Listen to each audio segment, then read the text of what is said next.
प्रियव्रत, उनमें कोई खास बात नहीं रही। उन्होंने 2 शादियां की हुई थी। एक का नाम था महाराज, एक का नाम था सुरुचि, एक का नाम सुनीति।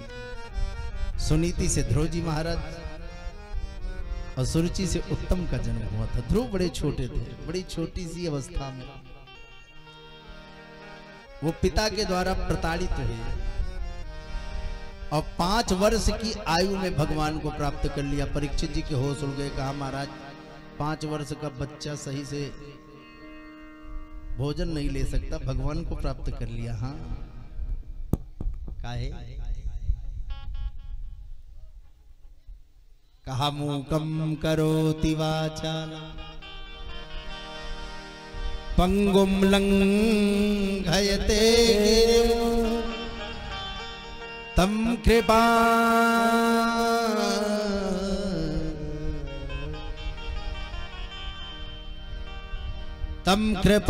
परमानंदम।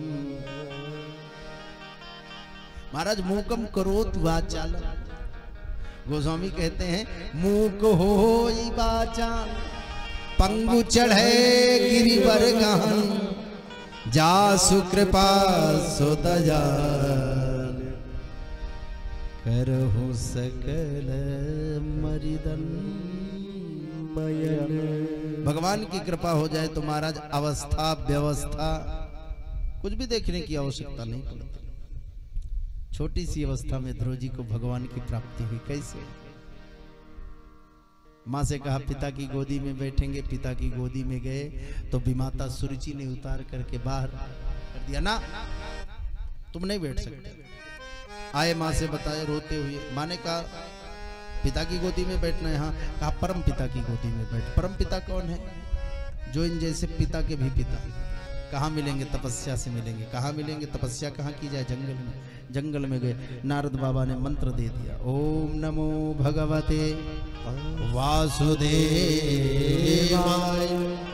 मंत्र का जप करने लगे। साधना सही। साधना कैसे की?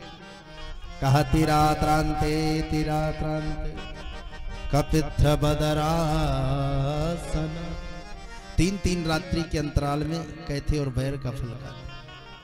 धीरे धीरे 6-6 दिन के अंतराल में, 9-9 दिन के अंतराल में, 12-12 दिन के अंतराल में। उसके बाद सब बंद कर दिया। जो सब बंद कर दिया ना महाराज, तो प्रकृति बुरा मान गई, वायु रुक गई, भगवान को आना पड़ा। अच्छा भगवान आए तो कैसे आए? ध्रुव जी बिल्कुल मस्त थे। ओम नमो भगवते वासुदेवाय। तो भगवान ने अपनी झांकी ध्रुव जी के हृदय में पहले प्रस्तुत की। अच्छा अभी जो ध्रुव जी मंत्र जपने में मस्त थे ना, वो ध्रुव जी अचानक अभी ओम नमो भगवते वासुदेवाय, ओम नमो भगवते वासुदेवाय, अचानक से ध्रुव जी मंत्र बोलना बंद कर दिया। ध्रुव जी देख क्या रहे हैं? ध्रुव जी ने देखा हृदय में कोई है। कौन है? कहा शांताकारं भुजगशयनं पद्मनाभं सुरेशं नीलसरोरुह नीलमणि नीलनीलधर श्याम। जैसे भगवान की झांकी को देखा, बिल्कुल अधरोष्टों पर वो सुंदर लालिमा, भगवान का चंद्रमा के समान मुखमंडल देख करके ध्रुव जी मंत्र जपना भूल गए, उसी में खो गए। और जब खोए ना तो अपनी झांकी निकाली। झांकी निकाले, जैसे झांकी बाहर गई ना तो ध्रुव जी छटपटाने लगे और छटपटाहट में नेत्र खुले। जो नेत्र खुले तो भगवान सम्मुख प्रकट भय दिखाई पड़े। बोली बाल कृष्ण लाल की जय। शंख चक्र गदा पद्म को धारण किए। महाराज ध्रुव जी कुछ बोल नहीं रहे। भगवान ने अपना पांचजन्य कपोल में स्पर्श कराया शंख को। अब भी ध्रुव जी कुछ नहीं बोल रहे। ज्ञान तो बहुत हो गया। फिर 42 श्लोकों में स्तुति की। योऽन्तः प्रविश्य मम वाचमिमां प्रसुप्तां संजीवयत् अखिल शक्तिधर स्वधाम। अन्नश्च हस्तचरणश्रवणत्वगादि प्राणान्नमो भगवते पुरुषाय तुभ्यम्। संसार की समस्त रचना आपकी है। हे प्रभु, बस इतना कीजिए कि मेरा मन अपने चरणों में लगाए रखिए। उसके बाद ध्रुव जी महाराज भगवान ने कहा क्या चाहते हो? कहा कुछ नहीं, अब कुछ नहीं चाहता हूँ आपको पाने के बाद। कहा नहीं, अब तो जाना पड़ेगा। कहा पहले राज्य का भोग करो और फिर जब आओगे ना तो तुम्हारे लिए एक सुंदर लोक की व्यवस्था रहेगी। ध्रुव जी महाराज गए। उसके बाद आगे के सुंदर चरित्र में ध्रुव का भाई उत्तम, जिसका महाराज कुबेर के पुत्रों के साथ युद्ध होता है, यक्षों के द्वारा वो मारा जाता है। और जब मारा जाता है तो बाद में ध्रुव जी महाराज को भी क्रोध आता है। मनु जी महाराज आकर समझाते हैं। फिर महाराज ध्रुव जी को कुबेरों का वरदान प्राप्त होता है। और उसके बाद ध्रुव जी महाराज जब इस धराधाम को छोड़ते हैं तो सशरीर स्वधाम गमन कर जाते हैं। उनकी वंश परंपरा में राजा अंग का जन्म होता है। अंग के बेन और बेन के महाराज, बेन बड़ा ही पापी राजा होता है। वो कहता है मैं भगवान हूँ।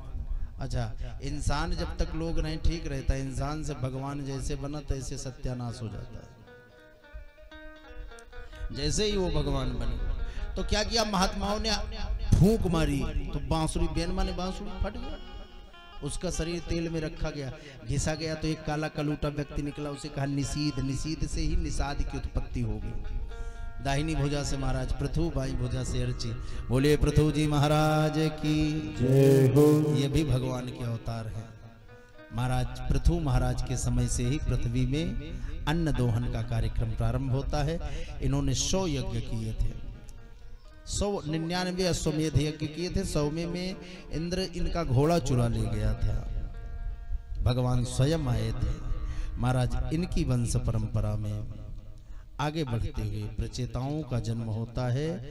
और प्रचेताओं ने पूरी पृथ्वी पर कुसा बिछा करके यज्ञ कर डाले, जिनका एक नाम प्राचीन बरही भी पड़ा। पुरंजन उपाख्यान से जिनकी मुक्ति होती है महाराज। उसके बाद इन सब विषयों का चिंतन करते हुए सुखदेव स्वामी चतुर्थ स्कंद से पंचम स्कंध में प्रवेश करते हैं। बोले बाल कृष्ण लाल की जय हो। कहा प्रियव्रतो भागवत आत्मा रामा कथम मुने।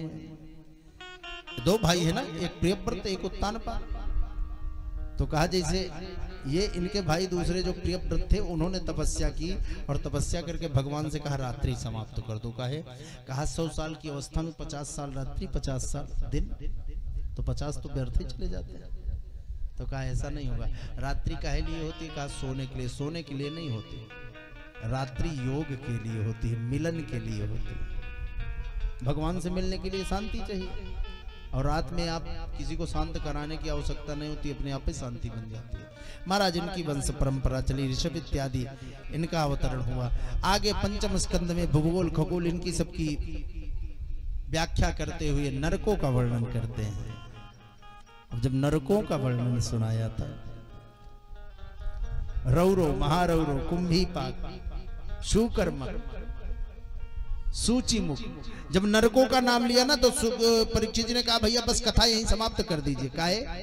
कहा बड़े अच्छा, नरक से अगर ये आप कहें कि हम नरक में नहीं जाएंगे तो भूल है। क्योंकि व्यक्ति जो भी पाप करता है, हमसे अनजाने में बड़े पाप होते हैं। जैसे अपने से बड़ा कोई भी दिखाई पड़ जाए, अगर आप उसको प्रणाम नहीं करते हैं तो आप नरकगामी हो जाएंगे। आपके पड़ोस में आपकी आवश्यकता है, अगर आप नहीं जा रहे हैं तो आप सूकर मुखगामी हो जाए। नारायण बचाओ, नारायण बचाओ, नारायण बचाओ। यमराज के दूत आए थे, धर्मराज के दूत आ गए। धर्मराज के दूतों को देखा, यमराज के दूतों ने भैया आप कहाँ गए? अरे कहा इसको लेने। अरे कहा ये पापी है। कहा दिमाग खराब है क्या तुम्हारा? ये पापी है, इससे बड़ा पुण्यात्मा कोई है ही नहीं। अरे कहा महाराज बहुत पापी है। कहा दिमाग खराब हो गया।